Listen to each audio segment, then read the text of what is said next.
nizere ko bizaza. Hello guys, nizere ko mumeze fresh. Nitwa Danson Lomi, ni Mugabo TV show. Ndi wa muhari udasanga irimo n'abakarimba yite kwendi na wa musore watezwe amatwi kura idino kuri Pasika yongereho Noheli na Bonane. Turi gucapa akazi uyu mwaka mushya tugomba gukora bya danje. Ntabwo nigeye nkunda kubabwira. Kimwe n'umusane wanjye, what's going on bro? Umeze gute? Ni normal. Biracamuzamurijwe bakumve. Ni fresh air. Dusanzwe uri kogosha, usanzwe uri mogosha cyangwa se uri kubyiga? Ndabonye na matiyo nyibonye ndahiro. Uri tutravel. Akazi kose. Yabyanze nisiga n'irangi. Yo ukafana Rayon Sports cyangwa se ugatera amarangi. Jewe mfana Rayon, urumva n'amarangi byose ndayasiga. Uri umureyo, nanjye ndi umureyo. Dekare. Nanjye mfana Rayon Sports, Gikundiro ni ikipe y'Imana. Nose brother witwa gute? Jewe wanyita international hit Senderi man. Senderi, niko bakwita none wowe ho wiyita nde? Jewe nitwa Mugisha Aline. Mugisha Aline, ariko bamugisha bafite impano, ari impano ko ndi kose na Bulldog. Seso ubona nyine kari grafre man. Grand frère wawe none yarakuretse yirira mu miziki we yigurira mu kogosha. Nene mu kogosha bro. Ariko kogosha ni fresh aramusani bita wa muniga.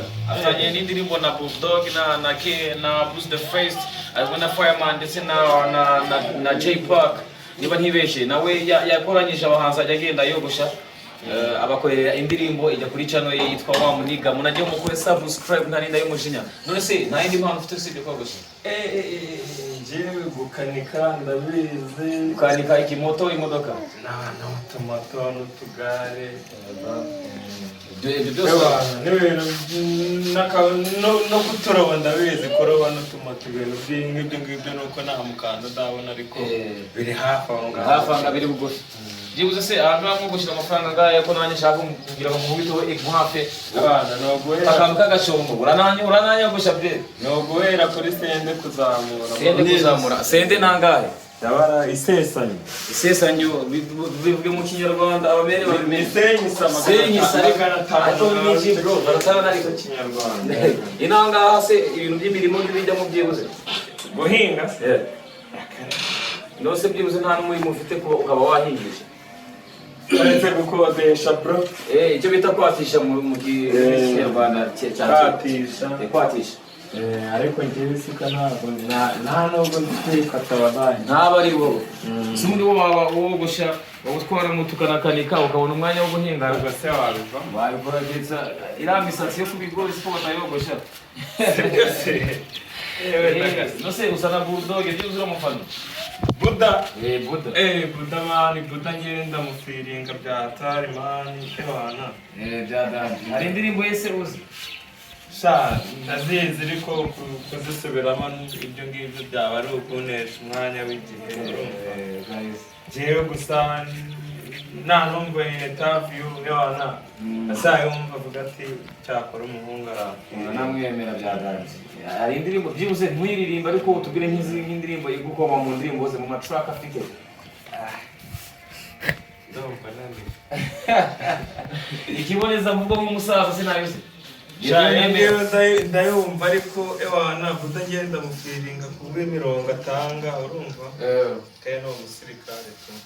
Yabaga muri Tough Gangs iza gusenyuka niko twabita. Ejo bundi David ko yavuze yuko ashobora kuyihuza.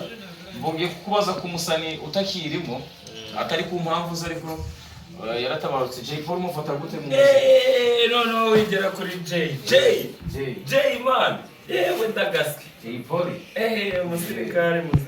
Rest in peace kuri we. Imana ikomeze no kumwakira mu bayi nyakwigendera man.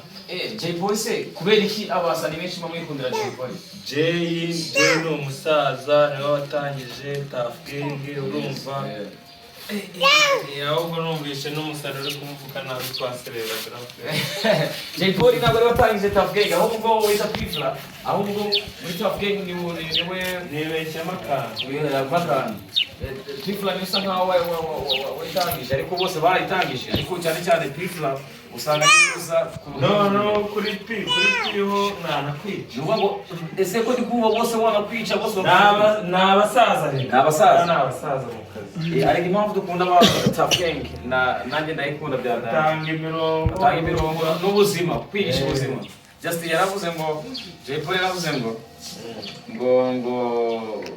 ariko man nawe uri kubyiga wagira ngo ntabwo bazi fresh ndabazi tiji ndayizi kubera ko njye nabaye Nyamirambo byadanje twaranakubitanaga nabasani babihiriza ibyadanje urumva nanjye ndihiriye ubona mba naje mu masaro mbanagiye ibintu byose nirare n'inshuti zose nirare ngo ni wa social mula no se brother ko ndi kumva ukunda hip hop na yindi njyana wimvamo indi njyana atari hip hop tujyana ubundi kw'inyarwanda cyane n'uturirimbo tw'Imana ariko nawe muhanzi uririmba indirimbo z'Imana wemera amwita Aline Gahongayire Aline Gahongayire waririmbye ndanyuzwe mu mutima wanjye si ukuvuga ubu ariko Imana mbere na mbere Imana bayize gwe kubera ko Imana aba ari fresh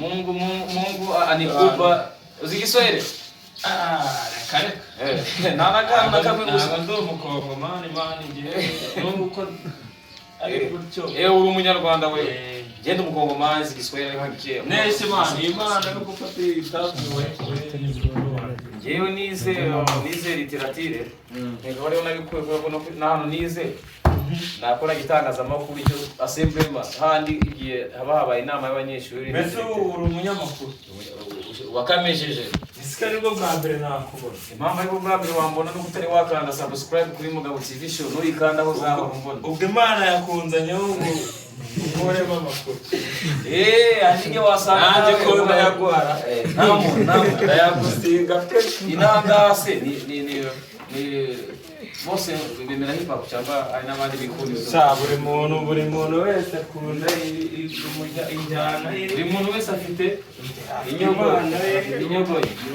inyogoye uramuzi inyogoye njyamo ariko wowe byaza ndanamubona gutyo asigaye n'umuhanzi reka brother ndikubona umusoje urabanza nanyu nyogosheho kugira ngo tuganire nawe ushaka ko kavaho nawe ushaka gukuraho cyane tukarashaka kugira ngo ahangaho hagire fresh nanga fresh nawe gutya umva ndakarangiraho kariyo nyoko yawe behind the camera akomeza aza kubikurikirana kariyo nyoko yawe tizo mikrofone bivuga nubwo bayihishe reka nze ngifate mu ntoki nta kibazo mbese brother umuntu avuze ngo uva mu mwuga wo kogosha wakwemera donc akakubwira ati fata ufite ahandi ugiye kunjyana fata moto uve kumukogosha abana wabumuya iyi televiziyo yacu ikurikiranwa n'abanyamerika hari abantu bafite imishinga babuze aho ihari bagutemo moto ewana ujya ubaveresa si ukuveresa ahubwo bagire vuba mbo ikindi se nk'ubu uramutse ufite moto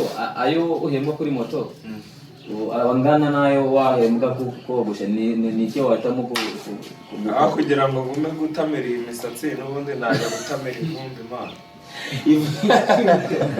ivumbi niyo wahitamo mwapfa ntari n'ukuconga mubita umucongo si ubizi ni imbere cyane zasenye ndagutamo zasenye ariko nawe mwana zarapi ntabwo wajya muri studio ukaririmba bisaba ko ufite icyonko icyonko cya original ariko kuririmba ntabwo bigora no swinyogo yaririmbye ari kumwe n'ayagukunda nka mu gusenga warasenze uburiki nasenze Imana ahubwo mburiki iyo ni indirimbo ya Danson Romeo ari wengi iri kuri Danson Entertainment by the way ntabwo iri hano kuri Mugabo TV show ariko baraza kukwishimira hari abasani banjye rero niba watumye banza kukureba kugira ngo ukoreshe interview bakubwiye ko umuntu ukorera hano muri aka gasantere bita Ntungaruzo se azi kubikurikirana freshe ndanje ahubwo ari umusani wanjye wenda kuzi nangaha avuye muri Amerika yarambwiye ngo akumbuye kogoshwa nawe ngo waramwogoshaga niyo mpamvu navuze ati yambwiye aracyariho ndavuga ati aracyariho ndavuga ati kugira ngo mwemeze ko ukiriho reka nze njye noneho mbimugaragariza no kuri Mugabo TV show abone wasiko ariko bro uranarenze bro ndimo uri mubi cyane uri wa munigaho ubona nanakubi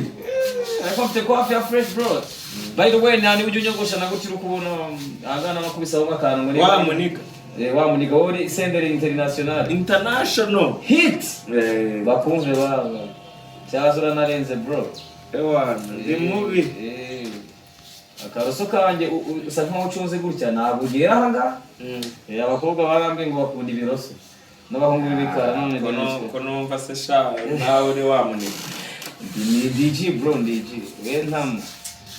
Ukurikiza umucongo kubera kugira ngo ababebe bakwemere se. None se wowe watubyaye bro. Kare. Ngomba gukunda abakobwa apana icyuko. Ku santere man irimo abakene gute. Irimo abashonje baba bitaka mu midiha bakoresha kayitangiyo nabo kugera. Imindiha ni miki. Ndabara umuhanda. Imihanda ni imindiha. Ariko slenge bro, umuraperi. Imindiha bayomeye ku bantu. None se bro, iyo mindiha iraho nta kintu babagaze bari ku nkoni cyangwa bari kuri bibanda. Ahubwo ni uburibwe. Nuburimo. Ariko alhamdulillah ko Imana izabikora. Mashara nakara. Ese kunzi mboro inanga ariko kwa bakabenzi kavuze.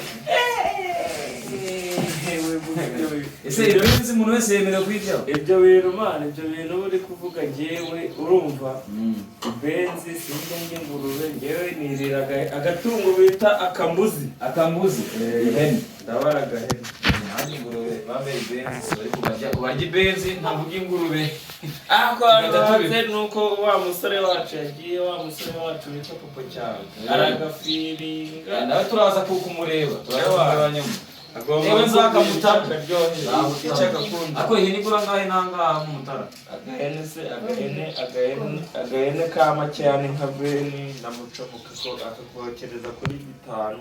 Ubwo 25. Ubwo ni verse. Amakazi abiri ya byeri. Tukaziye tubiri man. Tukaziye tubiri suko wabameza kandi. Ubwo ari rikeri na byeri ukuri. Kondera kagasese man. Sese ni. Ariko kubera iki abasari bigundira gasese kabivana mu man. Kasese cyuwa. Ariko waranize. Nasoma bayita. Tutwana kwa dukureho. Kaze ndebe ko nukura. Kidogo. Kambanze nye kwihagarika sha mukurikiza kabida. Kambanze nehagarika. By the way, agiye kwihagarika of course. Ariko reka se tutusezera abantu bo kuri Mugabo TV show ntacyo tutaganiriye. Mukomeze gukora subscribe, like and share, comment ibintu byose. Yaro Mungu international hit. Yoji ariko umutarana uzanagaruke. Ewana. Yes sir.